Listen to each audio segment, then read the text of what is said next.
Olá, povo de Deus, tudo bem com vocês? Direto ao ponto, vamos para o conteúdo do ano bíblico de hoje. Trata-se de 2 Coríntios, do capítulo 4 até o 6.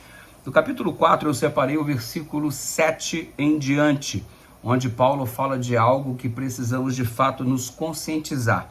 Ele declara no verso 7, temos, porém, este tesouro em vasos de barro. Ou seja, o Evangelho alcançou cada um de nós, o Evangelho é um tesouro precioso, é a pérola de grande preço, e este tesouro está guardado em vasos de barro. Eu sou o vaso de barro receptor deste tesouro, chamado Evangelho, mensagem da salvação, mensagem da graça. Perceba que o valor não está no vaso, mas no conteúdo que inserido neste vaso encontra-se. Você entendeu isso? Perceba que a glória não é minha, mas do conteúdo que eu carrego, a saber, a mensagem do Evangelho. Então, a Jesus toda a honra, a Jesus toda a glória. O valor do vaso reside no fato de ter um conteúdo precioso. Nosso valor está intimamente relacionado ao conteúdo que nós carregamos. Ou seja, se eu carrego a mensagem da salvação, imagina que eu sou apenas um simples vaso frágil de barro, por qualquer coisa sou capaz de quebrar, todavia o conteúdo que carrego faz de mim, torna-me cada vez mais especial. O valor do vaso está agregado diretamente ao seu conteúdo. É o que Paulo está dizendo aqui, para que a excelência do poder seja de Deus e não de nós. Ou seja, a excelência reside no conteúdo e não no vaso em si mesmo. É o que Paulo está tentando transmitir para mim e para você.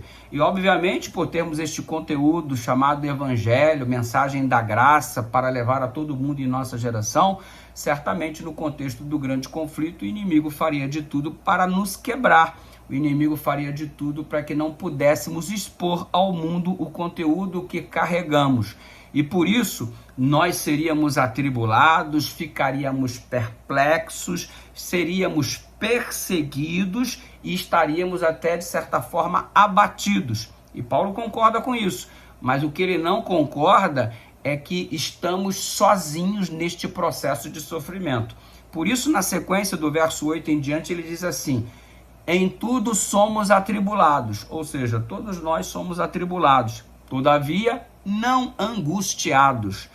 Ele continua dizendo, estamos perplexos pelas coisas que estão acontecendo, mas isso não arranca de nós o ânimo, não ficamos desanimados por conta das perplexidades da vida.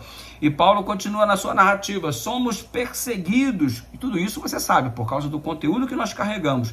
Todavia ele diz que, embora perseguidos, não estamos desamparados. E ele diz que às vezes ficamos até abatidos. Abatidos sim, destruídos jamais. Então perceba que é com naturalidade, entre aspas, que Paulo encara as dificuldades que nós, como vasos, enfrentamos por termos esse conteúdo precioso que não deixa o diabo nada satisfeito, que é a mensagem do Evangelho, a pessoa de Jesus em nossa vida.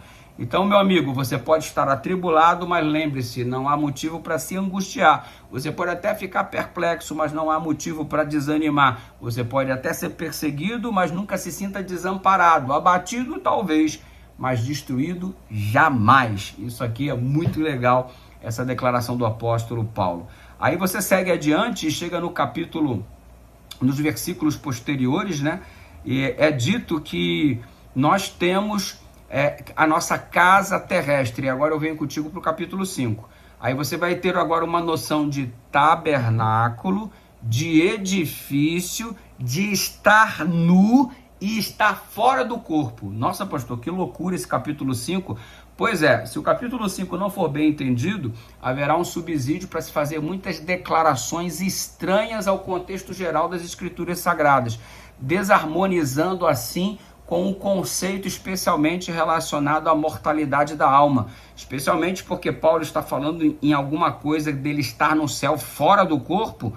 Aí parece até que existe uma alma ausente de corpo, quando a gente já sabe, está estudando, inclusive na lição da Escola Sabatina, que a alma é o resultado de pó da terra com fôlego de vida.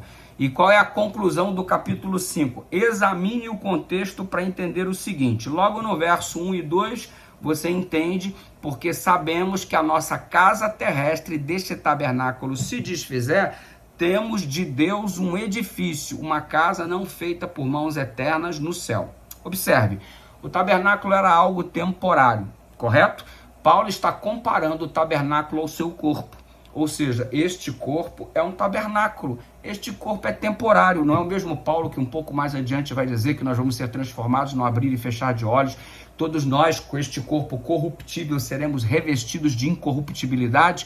Os justos que ressuscitarão, já ressuscitarão com um corpo incorruptível. Então, o corpo que nós temos hoje, que se deteriora a cada dia, é chamado por Paulo de tabernáculo. Esse teu corpo, meu lindo, é algo provisório, é o tabernáculo, porque o tabernáculo era provisório, montava, desmontava, viajava-se daqui, desmontava, levava-se para ele, para lá, chegava lá, montava de novo. Ou seja, tabernáculo tem que ver com coisa provisória. E Paulo está dizendo, nosso corpo aqui é provisório, mas nós teremos um corpo que ao invés de tabernáculo será um edifício, que é o corpo revestido de incorruptibilidade quando no céu chegarmos, uma vez que estaremos transformados. Então, observe a analogia. Tabernáculo, o corpo de agora. Edifício, o corpo que teremos transformados, o novo corpo lá na Canaã celestial. Entendeu isso daí? Agora, se o indivíduo passa pela situação da morte antes de usufruir deste novo corpo, aí Paulo compara isso a estar nu. Ou seja, veja bem, eu estou agora no tabernáculo, o que eu não quero é estar nu. Como assim não quer estar nu?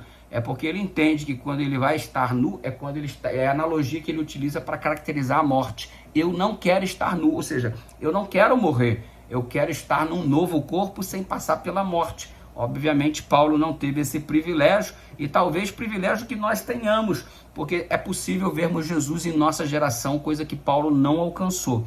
Ou seja, corpo provisório que temos agora, tabernáculo, estar nu, enfrentar a morte, e aí o edifício que é o novo corpo é a comparação, a analogia que Paulo faz em relação a estarmos na nova terra. Por isso que ele diz aqui nos versos seguintes, o verso 4, por exemplo, do capítulo 5 de 2 Coríntios, porque também nós, os que estamos neste tabernáculo, gememos carregados, não porque queremos ser despidos, a gente não quer morrer, a gente não quer ser despido, mas revestidos para que o mortal seja absorvido pela vida. Ou seja, a gente não quer ficar nu, a gente quer se tornar edifício, já que hoje somos tabernáculos. Aí avança um pouco mais aí, uma vez que você viu isso daí no verso 4, agora dá uma olhada no verso 8. Mas temos confiança e desejamos antes deixar este corpo para habitar com o Senhor. Paulo aqui não está falando de mortalidade e imortalidade da alma, não é esse assunto. Ele está dizendo que quer deixar este corpo para habitar com o Senhor, mas ele não está dizendo quando. É exatamente no momento em que Jesus voltar. Nós vamos habitar com o Senhor, não mais como tabernáculo, agora como edifício, não mais com esse corpo, mas agora com o novo corpo transformado. Então não adianta tirar o texto fora do contexto para justificar alguma coisa que a Bíblia não fundamenta. Então a gente precisa ter bastante atenção com isso. No capítulo 6, chama-nos a atenção o verso 14 e 15, que fala sobre aquilo que tanto batemos na tecla, que é jugo desigual. E Paulo diz assim, não vos prendais em jugo desigual com os infiéis, porque que sociedade tem a justiça com a injustiça, que comunhão tem a luz com as trevas. Qual é o ponto primeiro em comum que você deve utilizar para estabelecer alguma parceria ou para estabelecer algum tipo de relacionamento? Prioridades. A pessoa com quem você quer estabelecer um relacionamento tem as mesmas prioridades que você. Característica número 1, Deus é o principal na vida do indivíduo.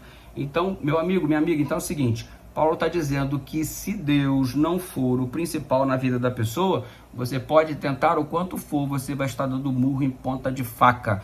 A não ser que você diga que Deus não tenha razão e que você saiba mais do que Deus, que você tenha mais experiência do que Deus e que o seu caso é diferente de tudo aquilo que Deus está falando. Ele está falando que se você entrar nessa, você está entrando numa fria. Ele está te avisando, porque quem avisa, amigo é. Só que tem muita gente que julga ser mais sábio do que Deus.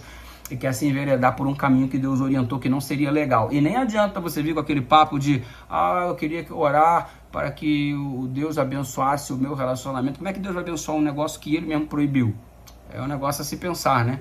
Você está insistindo com alguma coisa que Deus proibiu e ainda quer que ele te abençoe aquilo que ele proibiu que você fazer. Então você está tentando tomar um caminho com a tua própria escolha e ainda querendo a bênção de Deus. Por que você não segue a orientação do Senhor? O primeiro passo é que a pessoa com quem você se relaciona deva amar mais a Jesus do que a você mesmo. Porque ao olhar ao redor e perceber quantas pessoas tentaram um caminho diferente e estão frustradas hoje, você vai entender que Deus tem razão. Um grande abraço, graça e paz, amanhã tem mais, beijo no seu coração, é o nosso super ano bíblico. Fica esperto, comenta, compartilha, deixa Deus te usar.